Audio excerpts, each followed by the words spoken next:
Welcome to another episode of Vision and Light. And today I'm joined by a really good old friend of mine who we haven't spoken enough over the last year, is Alex Kilbee. Some of you who know Alex, he runs a very successful YouTube channel called The Photographic Eye. And he is someone who is in a very different genre from my own sort of landscape-based photography. So what we wanted to do today was talk about creativity across all the different genres, to see if there are differences between genres and what are the challenges in terms of our creativity, particularly in these days of social media and trying to get some kind of attention out there amongst the billions of other people trying to get attention. Alex, welcome. Nice to see you. How's it, Alistair? How are you doing? As you said, it's been too long. It's been too long since we had a proper sit down and chat. And yeah, as we get towards the end of the year, yeah, the thoughts turning towards 2023 and, you know, starting over afresh and all these kind of new things. And yes, as you said, overcoming these hurdles that the modern world so often throws up in our faces.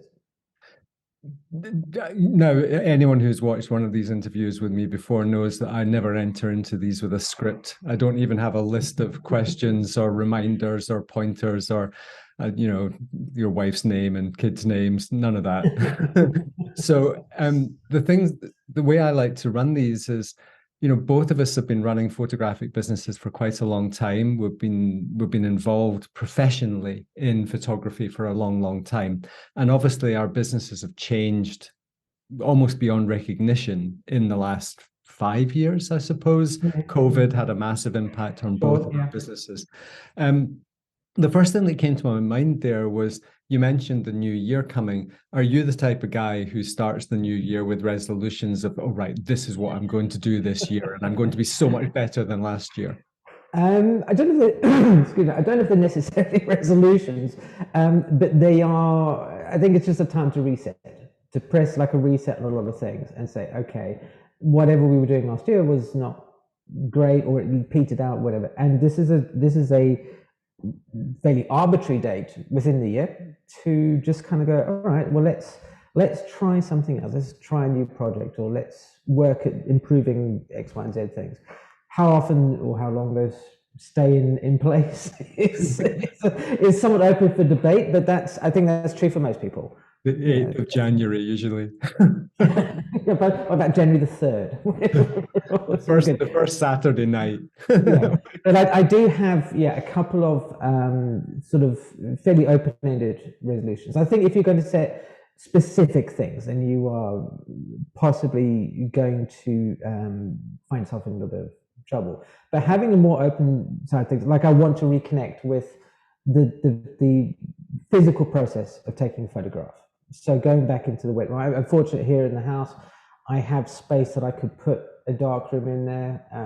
You know, so getting back in touch with that organic feel, the alchemy of the actual sort of thing, and probably doing large format photography. I'm not 35 mils kind of, okay, it doesn't appeal to me, but large format does, and possibly, you know, something like wet, you know, alternative processes. All right, cool. Yeah. I mean, that leads me on to something that I've been suffering from a huge amount in 2022, is not making photographs at all. I think I told you before we came on air here that over 6 months actually, between May and the middle of October, I made no photographs, literally did not leave the house with my camera. And I just felt I'd completely lost touch with the creative process, because all of my creativity and all of my creative thinking was going into my online business or running my business. It sounds to me that you're in a similar form. I mean, you've got pretty this. similar. Yeah. You know, obviously the Photographic Eye is essentially my business. And it requires my time and to be treated like a business. So, you know, the kind of, I don't want to say the grind 9 to 5, because that makes it out to be like a grind, but it does consume a lot of my thought processes. And as you said, I haven't, with some exceptions this year, really taken any photographs myself. And just, as I mentioned, as we did, you know, prior to coming on air, that I set up or did a video about setting up a home studio here in this room, actually. And going through all my previous personal work, studio portraiture, I was like, oh, do you know, I really want to do this again. I want to get somebody here and I can photograph them and engage with that process again of scratching away the surface and seeing what lies underneath there, and yeah, just really kind of getting back to creating something that is actually, and I don't know if you feel the same way, actually really therapeutic, because I don't have to think about it too much. Whereas the photographic eye stuff, because it's a process I have to think about. As photography is far more organic, it flows just naturally, and I love that feeling. I think that's really true, and yeah, anyone who sits on YouTube and complains about the pressures of work tends to get hammered pretty heavily, because we're so lucky, we're so lucky to make a living doing what we want to do. Yeah. But I think, one of the things I've always felt is that when I was an amateur, I made a lot more photographs. I used to get out photographing so much more. I used to be in the landscape. And then when I started running workshops, again, I was just out dozens of weeks of the year. So you're just in the landscape making photographs, and that's heaven, for anybody, really. But you're right, that the whole mental health of creativity is such an important thing. And I think it's easy for us to lose sight of that. And I know that myself, I need to consciously keep bringing myself back to sort of say, okay, what I'm doing is creative, what I'm doing is of value. But you're in this position. I mean, I guess you were in the same boat as I was, that your portrait work, which was your career prior to the photographic eye, that was COVID. It was, I think you said to me, it was. Yes. So, and I think I should clarify the whole point, just going back about what you said regarding that we're so lucky at what we do and we shouldn't be allowed to complain. It's like, how dare footballers complain? Blah, blah, blah.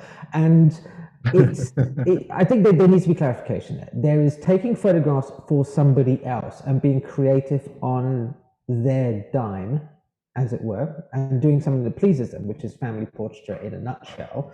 I have to create something that is saleable, and doing work for yourself where there is no creative brief beyond what I've got up here. There is no expectation of what I'm going to do with it. So that's a lot freer. And as you said, that's kind of more in sort of the hobbyist, sort of amateur realm. So there is a distinction, and it is tiring to be middle of the road creative to a brief day in and day out, especially when you're dealing with the pressures of, again, running a business, So yes, going back and photographing for just the sheer joy of doing it, I think is beautiful. And I'm very fortunate that, yes, COVID sort of, put the stoppers on my studio. But in retrospect, it was a blessing in disguise, because it forced me to reconsider what it was that I enjoyed about photography. And what I really enjoy about it, my real calling in it, is to help other people find their feet in photography, to make them understand how this can be a simple process, that you don't need to overcomplicate it, that when everything just clicks, then it's difficult to describe how you make it click. I don't know if you feel that way when you have workshops. People will say, well, how did you see it? I say, well, I don't really know. I just kind of saw it. You run into that at all? Yeah, I've always said I don't find compositions. I recognize compositions. I recognize something in the landscape that's just, it's already a thing, or it's an opportunity to be a thing. Yeah. But I definitely recognize that my own mental state is such an important part of that. Yesterday I went out for a 4-hour hike, just out the back of the house here. And we're very lucky. We live with woods and right in the middle of the countryside. So literally just walked out the door and I'm in. I can see your background. It's like you're. Yeah. Well, that's not too local, but it's very much looks like that. So we're very fortunate in that regard, but it took me probably the first hour to go out and just get rid of the baggage I'd taken into the landscape Mm-hmm. with me, all the stuff that was going on up here. It literally took me an hour or so, and you're pointing your camera at stuff that's just why am I doing this? But I think Yeah. there's a certain amount of just going through the motions and just allowing yourself to just ease yourself back into it. I think after a long break, I mean, I think this is a thing for photographers who don't get out that often. The Yeah. pressure to perform when they go out is Yeah. high that they end up too stressed with the whole process, and but you just have to allow that time. I probably found there was a slot of a couple of hours in the middle where I was just super productive, just Mm-hmm. really in the time just stops. But one of the things I was going to ask you there was with portraiture comes across as a technical discipline, Yeah. with lights and the directionality of light and understanding. I guess things like skin tone, different skin tones are going to reflect light in different Oh ways. yeah, yeah. So all of that type of stuff. So do you still find that with a model or a family or something like that, that you can still have that sense of flow and freedom, even when There is. There absolutely is. As some people know, I'm a huge fan of cooking analogies. But I sort of think about, and there's two segments. So I'll talk about the family, the actual commercial portraiture first. Is that there are shots that we know that will sell well and setups, and really the kind of the idea is to get through the session with variety that you can then present to the family and make sales from. And you do this efficiently, obviously, by having different setups and and poses, and you have your own playbook. It's a little bit flexible because obviously each family is going to be slightly different and stuff, but it's an overall arc. You go, so I know in my head we're going to start here, we're going to do this, and we're going to end up down here, right? And also I know, because it's my studio and everything is controlled, that the lights will be here. The lights, my studio, I had to move the lights around, so I didn't have the tracking things on the roof. So I kind of knew where it was. I mean, you do 150 sessions over like a couple of months, you know where the lights are going to go. So from that regard, I would do test shoots and test out ideas, test out things. So I'm not in a session having to jiggle around and go, oh, why is this exposure not right? Why is this right? So I would be like a chef outside of working hours, putting together dishes, testing the dish out, working on it, and then bringing it into service at a later point. So I'm not having to think about the technical. So I'm not having to hide behind a camera. I can engage with the family. I can do the important part, which is making them feel comfortable, especially dads. Dads often don't want to be there, and things like that. So that's the family side of things. And then with the test shoots, the stuff I'm doing for personal, again, it's, I set the lights up before the model gets there, right? I know in my head what it is that I want to do. If I want to test out various lighting setups, then I will explain to this is what I'm going to do. So, but most often, once I've settled on an idea that I'd like to replicate, if I want to reproduce somebody's look, or if I want to try out some experimentation, like I went through a stage of trying to copy Nadav Kandar. I don't know if any of your viewers might know him, but he does some unusual looking portraiture. So I thought, well, I'll give it a whirl with these sorts of things. And after a while, the experience gives you that, if you want to have, and I've noticed my lens is breathing all over the place with the thing. Okay, so I'll stop waving my hands. I will stand really sit there. After a while, you kind of figure out how it's going to look without too much fussing with technical. So once again, you can then concentrate on engaging with the model of the important thing, which is coaxing an image out of them and posing them, rather than having to, constantly play with lights and stuff. But that, again, it comes from experience. It comes from learning the technical side of the craft, which is why it is important to understand these things, so they don't take up space in your mind that could be devoted to creativity. It's really funny because when we started talking a month or so about having a chat again, I was really looking forward to it. I've genuinely really been looking forward to talking to you again, because the thing with whenever you speak to someone who's been really involved with their art for a long, long time, you hear the same thing, which is you understand the how to such an extent that you can switch that whole side of your brain off and just be in the moment. You can be in the moment, if that means engaging with someone or just subconsciously making little adjustments without thinking too much about the how and the technique. And I wonder, and this has just literally come to my mind just now when you were talking, I wonder if part of the therapy of creativity or being in flow or doing that thing where you're just in a zone, I wonder if the real benefit of that is that we switch off thinking. We're a very front brain species as humans.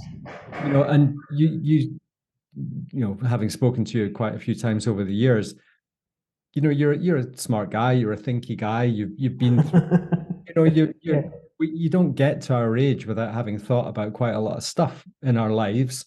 And there's a lot of responsibilities that we have, to our families and our finances and all of these types of things. And they take up our mind. We're thinking about our pensions and the same as everybody else. So I wonder if after a couple of years of running the Photographic Eye and not making photographs so much and talking, focusing more on content, focusing more on building an audience, focusing more on marketing and engagement, all of that type of stuff. It's a very thinky thing. It is, and obviously we are lucky because we can make content about the sort of thing that we enjoy, but there is a lot of space that gets taken up with the other bits and the bobs and what have you. And once you get over that hump of having to think about the box in your hand, having to think about the strobe or the monoblock, then it does push everything out from one side. And it is an odd thing because I certainly, looking back on, the family portrait side of things, there was often times when I was shooting where my mind wasn't necessarily elsewhere, but it was thinking about business related things, not the shoot in front of me. Oh, this isn't going very well, or I really need this session to go good, or this child is being painful, so I'm not going to make a good sale, and So I'm not really focused on things. Whereas with the personal work, often I would have shoots that would be, allegedly an hour long, go for like 4 or 5 hours, because you're in that zone, as you said, you're in this zone, you're creating, and you say to the model, say, look, would you? And this is not; these were models who I kind of knew, so a little bit more flexible. But you say, we are just like cracking on here, and this is really good. That creative pixie dust thing we're being blessed. The creative fairy is farting all over us today. We are like there, right? And I think people get frustrated, sort of photographers who have a 9-to-5 job, when they go out and they think that creativity is just something that people like ourselves just go, and we're here, right? And to an extent, there is yes, we can turn it on and be creative, but that's only because we spend time practicing and training that part of your mind to be there.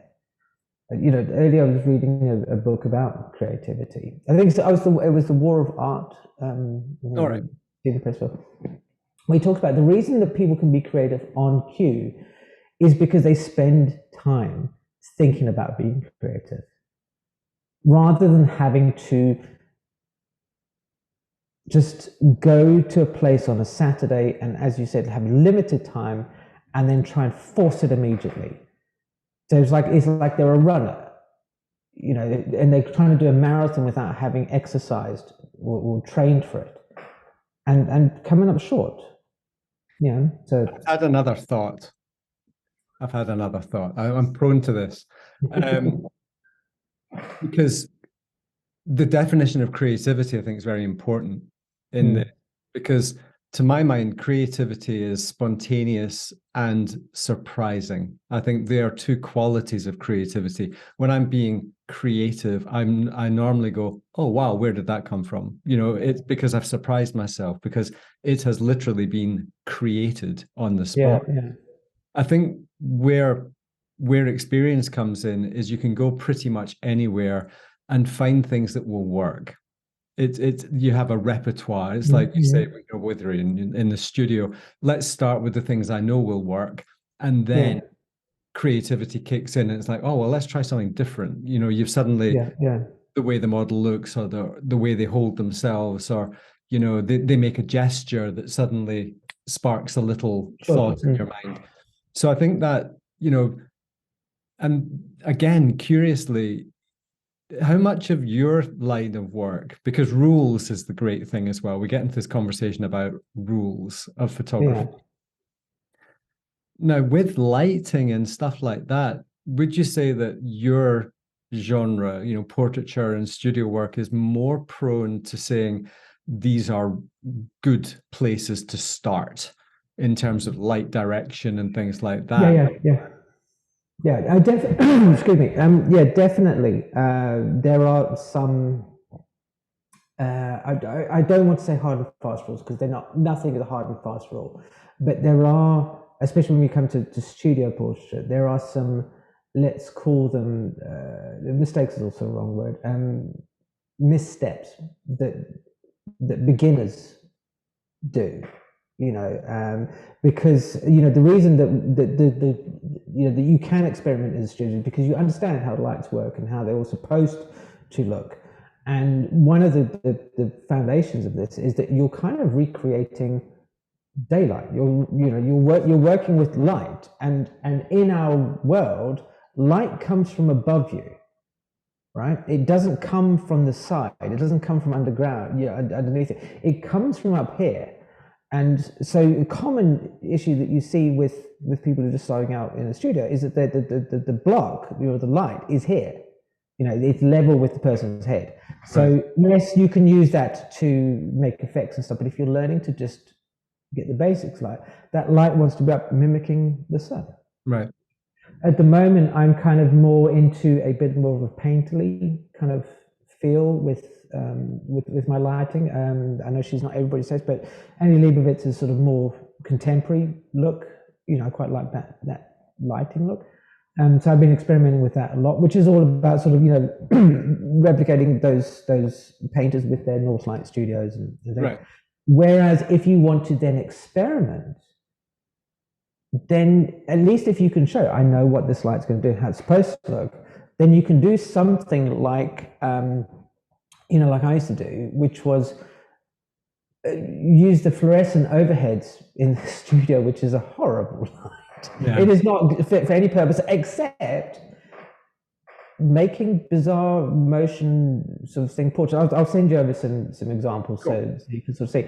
So like these were sort of sitting somebody on a stool. The subject's a really odd word for portraiture, isn't it? The sitter, because otherwise it feels like you're going to study them. And sort of going, okay, well, what happens if I photograph with the worst light possible, i.e. the overheads?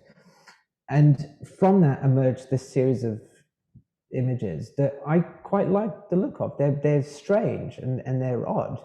They're not technically right, but they were an interesting experiment for me to play around with. And the same with some other examples which I'll send over, where you're taking the basics of the lighting and understanding those rules, and then throwing those rules out. And that I think that's always a huge distinction that is important that people make between something where somebody quite clearly has made an error because they didn't know they were making an error, and somebody who's made an error on purpose. Right. or a mistake on purpose. And you can see the difference. You know, somebody when they photograph and there's like you could see the light's too low and the catch lights are really low down in the eye and stuff like that, but they're trying to go for an even light. You said, well, that's not right. You know, you wanted it to be up here.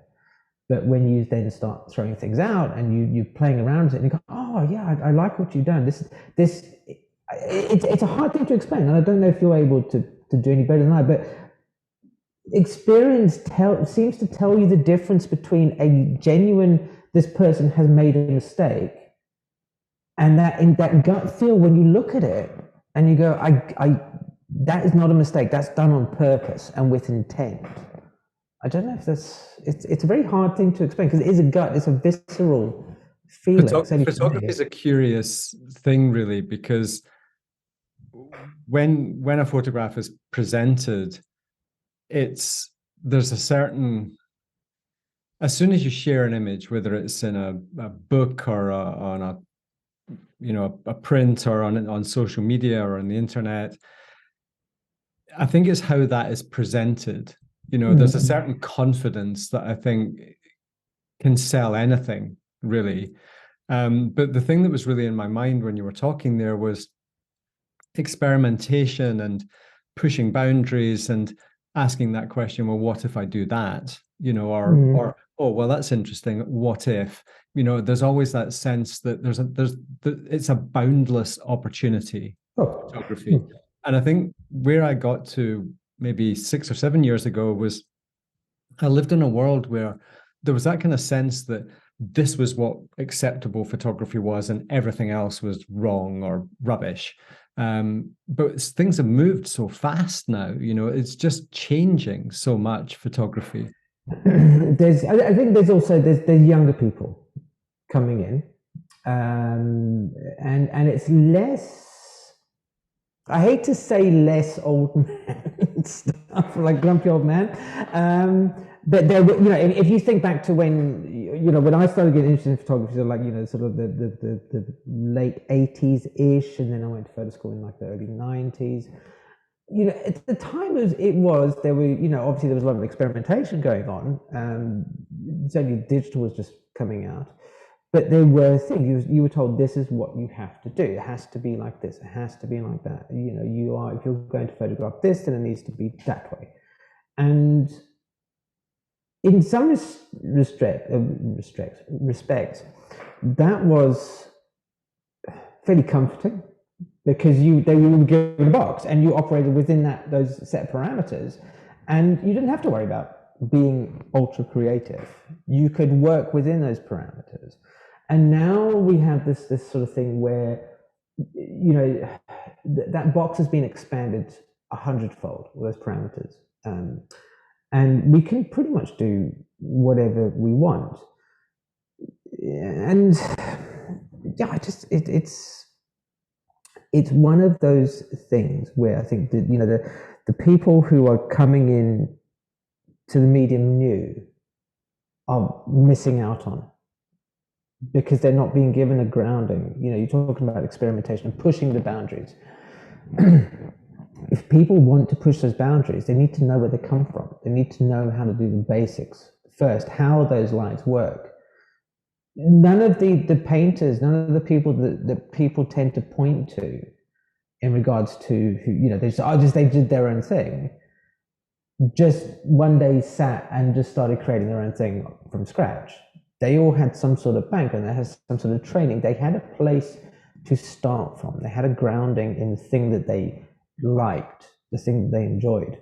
If you want to be a super creative, crazy portrait studio photographer, then you need to know how all these things work at a basic level. You need to do this. Mark Clegorn used to have a thing, he probably still does, where it's called clock and compass, where you take the light and the person is, so the sitter is at the middle of the clock face, and then you just move the light through all the points of the clock, so 12 o'clock, 1 o'clock, you know, and you're the photographer being at 6, to see the different effects that those things have. The more that you learn these things, it's giving you ammunition, or it's giving you things to draw on, to experiment with. And I've gone off a bit of a tangent there, but experimentation isn't just sucking arbitrary stuff out of your thumb. It's taking ideas and expanding on them and challenging those ideas. And as you said, the what ifs. What if instead of having the light above here, what happens when I do it underneath? And then you go, oh, Universal Studios discovered that in 1920 when they do monster lighting. so it's that kind of thing. Yes, I think you need to know those basics and then question. So you said that you were going to be possibly going out with a large format camera again. Oh, yeah. Now, is that what type of things are you wanting to photograph? I would like to do portraits. Because I'm a sucker for punishment. And it's something that when I have access to large format, so 4, 5, 8 by 10s and stuff, as a student I never did. We mostly did architectural work with it, and things you're supposed to use a 4.5 with, so landscapes and things of that nature, and it never really did portraiture work. Because, I'm in my early 20s and that's too much like hard work, because it requires the sitter to be still. It requires a whole bunch of other things. So I would like to do portraiture work. And I've always had a weird idea in my back of my head since I was a student of everybody goes, you have to photograph, 4.5 or large format on a tripod. All right. Okay, but that's not true, because all the press guys back in the day with their speed graphics and stuff, that was not. So what happens? What happens if you, handhold? I don't think I would be wandering around the landscape with a Sinar, just going, but some sort of field camera, just hand holding, and see what happens. Wow. Because that's the thing. See what happens. Does it work? Does it not work? You don't know until you try, and that's kind of. I presume you're going to be down the gym quite a lot in the next couple of months. Oh, look at those guns! I've seen more muscles than a muscle with your 10. Yeah, but that's the whole. That is. It's like I was looking at Jeff Bridges, his photography the other day, and he shoots on I think it's a wide lux. The one with the rotating lens, or the lens that pans across the frame. And we did have one of those at photo school, which I never used because it's for landscapes, right. It's for panoramics and stuff. And again, there was a list of things that crossed my mind that I never acted on, but that's the whole point of this conversation. And I always thought, well, what happens if you shoot a portrait with it? And funny enough, in Jeff's body of work, there are images where there's, the person's here, and then they run over to here, so it's kind of, and I thought, there's things like that. Right. It's experimentation, and most of it's not going to stick. Right. Most of it's going to be, you think it's good at the time, and then you look back at it and you go, I was laboring under probably a misapprehension of how. But isn't so much of the photographic experience the doing of it? I get home after 4 hours out in the landscape, and I've had a great time, and I've engaged with the world, and I've shut off a very busy mind, and I've seen some cool things, and I've experienced some nice things, and I've made some aesthetics in the moment that I enjoyed very much. And sometimes I get back home and I look at them in Lightroom and whatever, and it's like, meh, they're not quite as amazing as perhaps they were or what you thought they were, but it's still an amazing experience. Yeah. And that's, I think that's the thing. Yes, often there's going to be a disconnect between the experience of taking a photograph and the result. And I feel, and maybe you get the same thing. Often, when you talk to photographers, that they will point at something very tiny or very arbitrary in a photograph. Say, look, that thing, that was, it was so cool. And they give you like a 5-minute exposition about why they took that photograph. And that's a classic case of the feeling that they had when they took the image has been misrepresented in their heads as it being a good photograph. Right. You know, they were proud that they saw something, and that's good, and that they recognized a thing in a photograph, or in a landscape, or in a person, or an event to shoot. But they let that initial euphoria cloud everything else later on. They kind of went, look how clever I am that I've seen this, and then they thought that's enough. And then they spend the rest of the time sort of telling people why that photograph works. And of course, if you have to tell people, right, it doesn't. right, of course. You know. But again, I think this is a product of the digital age, that our expectation of the number of significant photographs we're going to make a day, not a year, a day, has just exponentially increased. I mean, God, yeah.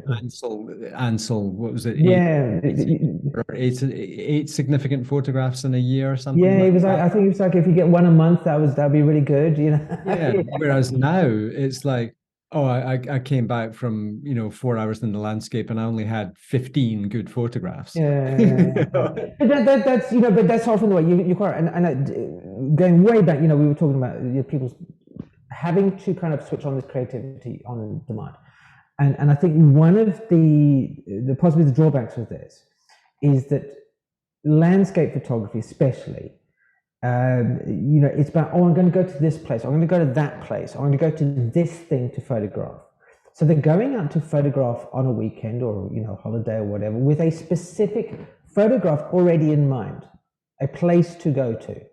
Right, so I'm going to go to the Lake District, or I'm going to go to Fort William, and so I'm going to photograph Ben Nevis, I'm going to photograph the viaduct, and all this kind of stuff like that. So they go and they are thinking about the place they're going to go to constantly, and then get there, and then it's like overwhelm. They're kind of, it's too much now, and they want to be immediately creative. Whereas something that I used to do as a student is hop on my Beetle and just go for drives. So once South, I appreciate South Africa is a bit different, but you would get out of the cities and just say, well, I'm going to drive towards the Eastern Transvaal, or I'm going to drive towards Klerksdorp or somewhere like that, and I'm going to take roads that are not main roads. I'm just going to, if I get a gut feeling to go down that road, I'm going to swing off the road and go down there. And so I'm not looking for photographs specifically. I am just aimlessly driving. And one of the things that I like to do, and this is again where it's tricky to put into British context because the roads are always busy here, but when the roads are completely empty and quiet, your mind can drift. And when, it wasn't because they're dead straight. And you go into this kind of like Zen state where you are sort of a little bit more aware of the things that are there. And you go, oh, I like that, but I'll stop there. There's something about that. And you stop and you get there, and in those days I still smoked, so I'll be like, get out the car and just walk around, just what do I like? Rather than rushing out with the camera and going, I must get this light, it's so cool. And I think people get this impression, that's what certainly landscape photography is, from a lot of channels where, because of the nature of the video, that is edited to look like you get in the car, boom, boom, boom, you go, you set up, and you're walking around, oh, there's lights, this and that, and not seeing the hours of the drive, the hours of waiting for that light to be right. And they miss the trick of just zoning out and going out photographing without a purpose necessarily, rather than going to photograph a specific viaduct, because everybody else does. Yeah, I agree with that totally. And I think that lack of purpose is a really good starting point for creativity, is that because you surprise yourself, absolutely. Yeah. It just seems to me that the ideal grounding is to go, oh, that's cool, and rather, and obviously there's lots of talk these days about photographing icons and the impact it's having on landscapes and crowds. Oh, yeah. And at the end of the day, I think that's a valid point these days, that going out into more anonymous landscapes is a really good starting point to find something new. Absolutely. And I would say, obviously in your case, living up in Scotland, you do get a chance, I think, to a lesser degree, sorry, excuse me, to drive those long drives where your mind can switch off a bit, where you can be driving, let's say you're going to drive towards Aviemore or somewhere, and that road up from Pitlochry to Aviemore, and see random things. Yeah. So, and drive around the corner and go, oh my God, this looks amazing. Or that stream, that thing or whatever, or that building or that broken down thing, or that abandoned car by the side of the road. Something that isn't the same picture of, I want to say Glenvian Viaduct. The one in Fort William. Yeah. Glenfinnan, yeah. Because when you do that, well, first of all, you're missing out on opportunities. For example, in South Africa, the kind of windmills for the water pumps. They're everywhere. And there was a guy that I know. He used to insist that they would stop every time they saw one and just take pictures of these windmills. And if you're always looking for the grandiose, if you're always looking for the Insta-worthy, then there's so much that you are missing because you're not allowing it to reach out to you. This is the pressure thing again, isn't it? It's just that, you mentioned it in your video, finding the courage to be yourself creatively. Posted earlier this week or I don't know when. Last week, yeah, last week. But that pressure to create something that's noticeable or impactful. Even the background image here, it's impactful in its own way.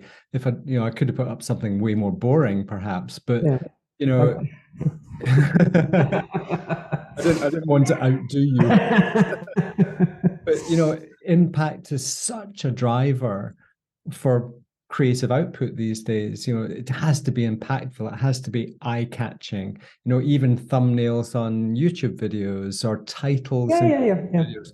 All of this stuff, because we're in this rat race of competitiveness. And I guess you and I are similar now that we have essentially the same career, but we're not in competition with each other because because we're not those types of people. I mean, I see your content as entirely complementary to my content and vice versa. Yeah. And this is why I do these things on our channel, is to promote other photographers and to showcase other photographers. Absolutely. Yeah. You talk about, I think we mentioned briefly before we came on air, about standing out, or about this drive to stand out, this drive to make the, as you said, impact image. And I don't know about you, but some of the work that I find most intriguing is stiller images, quiet images, things like that. They're not like rah, rah, rah, 100 miles an hour. They're not epic landscapes. They're not any of these kind of things. They are more gentle images. Now, I appreciate that in the world of the internet, that is a bit tricky because everybody wants to try and grab attention. Everybody wants to feel validated as a photographer by getting likes and stuff. And okay, I get it, and I am also the same. If I put out a video and it goes right, then I go, what's wrong with me? Yeah. Why doesn't it like me? And then you do a video that's opposite, and you feel good. And when people say nice things about my photographs in my videos, then I feel good. So I get it.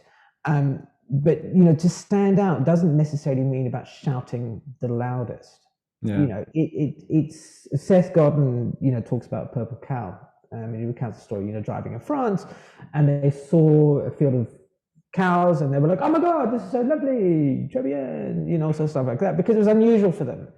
And then he said, after about half an hour of field after field after field after field of cows, they were like, "La cow," whatever. But he said, had there been a field of purple cows, it would have been unexpected. It would have been different, and it would have stood out. And that's something that I think we need to tap into more as the ability for us to share our images becomes greater and greater, and consequently the number of images that gets shared becomes greater and greater, is to make something that is different.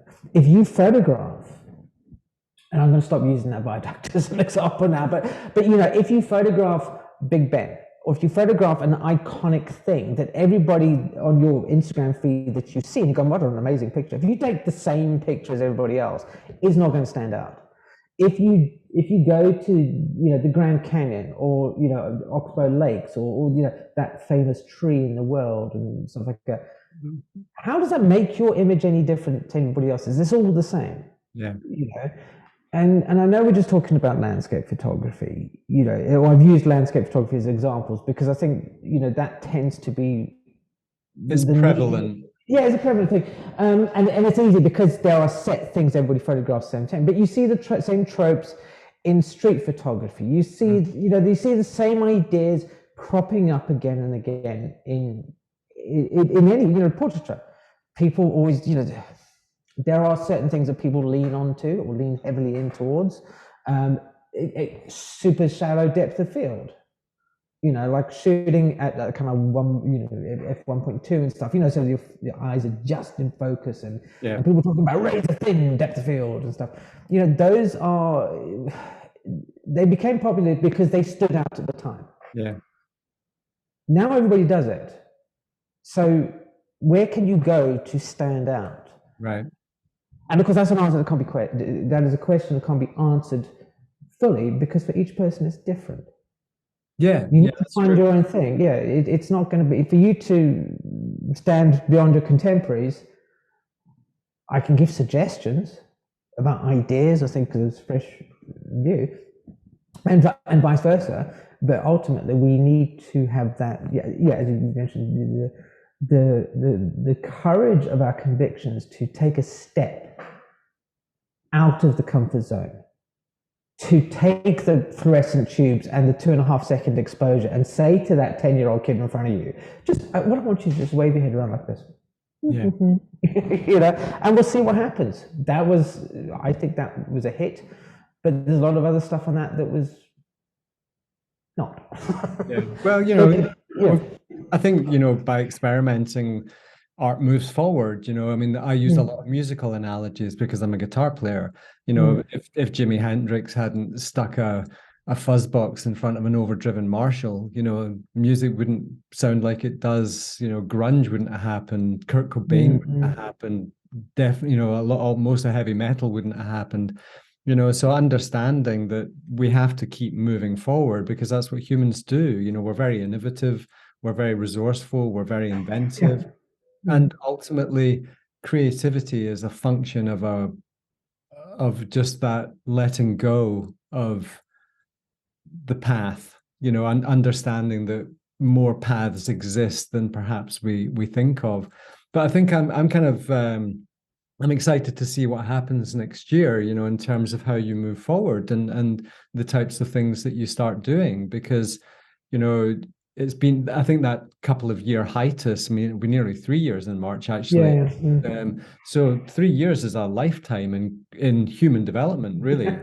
It is, and and one of the hidden and unexpected benefits of doing these kind of shows, of creating the content and talking, is that it has reconnected me with my own photography. That I am talking and thinking about photographic things in a way that I hadn't for some time. I would say for a long time, but there was a period in kind of the mid 2010s where I wouldn't say anti-photography, but I was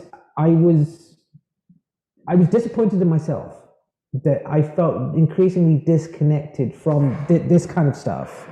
And was just kind of on that treadmill of taking pictures for people all the time.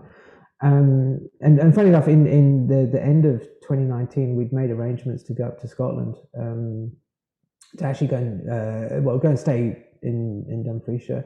But a very intelligent friend of mine, Stephen Taylor, he was up there and said, "Oh, he said, just pull around, man, and we'll talk photography all night," because he's a lecturer, I think, at A-level stuff, and he's very, on board with things. And I was really looking forward to that. And then, of course, that never happened. That was never a thing. But I discovered the outlet to talk about photography, to reconnect to it, to find the joy. And I'm extremely thankful, I think, to everybody who watches my content, who's supported me. And I think you probably feel similar, that they give us a chance, sure, to do something that we enjoy. Yeah. But also to find our own way of just throwing your toes into that warm bath of photography, into the stock bath. I think at the end of the day, we're all looking for the same thing. We're trying to find that self-validation, and an awful lot of my content and your content that I watch regularly it's almost as if you're thinking about these things, trying to rationalize them on your own, and then sharing whatever little realizations that you've come up with. And it's very much my way of doing things is, listen, I've been thinking about this tool in Lightroom or this technique or whatever it might be. And I've been thinking about this, and this is what I've come up with, and maybe it's going to be of value to you. And I think that's really where we're both at. But I'm like you, that I feel very grateful. It's a horrible thing to say, and it sounds really awful. I feel grateful for COVID in a way that it forced me to change my business model. Absolutely, and I'm the same. If COVID had not come along, I would still be sitting in this grey, miserable Drich day outside. I'll leave you to explain Drich, and I can see myself, like 4 years ago, let's say 4 years ago, same sort of day, sitting in my studio going, I'm going to take some pictures today, and going, one day, maybe I'll go and start that channel that I've been kicking around in my ideas in my head for years. And had COVID not happened, then I would never be forced to sit down and say, here's Richard Avedon, and we're gonna spend 5 minutes talking about me, not show a single photograph before we even talk about Richard Avedon. So YouTube rookie mistake number one. But so I can't imagine what my photographic life would have been like without being, it sounds melodramatic, but being almost saved by connecting with other people and sharing this love, and it is a love, because the photographic image it's a crazy, bizarre thing, and that's why I want to get back to the wet darkroom. Yeah, to see that image come from nothing to lift out of the print, and then you go, geez, haven't done the highlights properly. But it's that alchemy, it's that process. Yeah. That I would love for people to just get in touch with, and make it feel less of a chore or less of a struggle, and more of what I think we talked about, that flow, that easiness, that you just go, you put on your photographer's hat, and it's just like, now I'm just gonna let the world, I'm just gonna bathe in the world and see how it feels.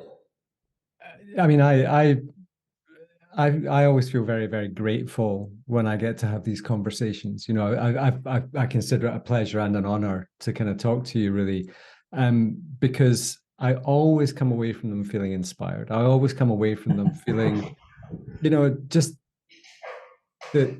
the fact that we have time on our hands to go out into the world with a camera and to look at it and engage with it, and we're not having to walk 5 miles down the road to collect water, and we're not having to work 15 to 20 hours a day just to get the harvest in, or whatever it might be. We're very, very fortunate to have the financial means, the time and the health to go out and do all this stuff. And we forget that. We forget how lucky we are a lot of the time. So I do want to just thank you again for taking time out of your day to come and have a chat with us. This conversation could go on for another. It could. So I think we need to do it again. Absolutely, yeah. And yeah, it would be nice to just catch up more often, because I think I love the fact that you're not predominantly a landscape photographer, because because we talk about being Diamond does not but yeah, you do I think you're quite right. Yeah, you fall into talking about the same sort of topics. Yeah. And portraiture photography is sort of a similar sort of thing, as is my other I quite like minimalist, right, sort of graphic architectural details. And you fall into these traps of talking about the same things, or then sharing stories that I won't say that they're insider stories, but they just are like something that you have to kind of know, about doing the photograph. Like I could talk about stories about doing portraiture that another portraiture photographer would inherently understand, but to the photographer who's outside of that wouldn't get. So you end up with these almost in joke. Right. The nod and the wink, and you're all kind of yeah. But I have to say, it is always a pleasure to talk to you as well, because it's so often YouTube feels like it is a bit more of a one way, that there's a wall here. I do like Marcel. Just and so it's lovely to talk to somebody, and I know that obviously my audience is very keen on you, and I have heard many people talk about your channel as well. They go like, "Oh, you should check out this Alistair guy." Oh, that's very nice to hear. Yeah, so that's always good. Well, next time you're up in Scotland, give me a shout. I will do, absolutely. We must make a plan to do something. We'll do something outrageous with a bottle of whiskey. Try and develop film in it. I was like, no. Something like that. But yeah, that'd be great. Anyway, thank you for having me on. It's been a pleasure. It's a real pleasure. And we'll do it again sometime. Yeah, sure. Okay, buddy. Thank you.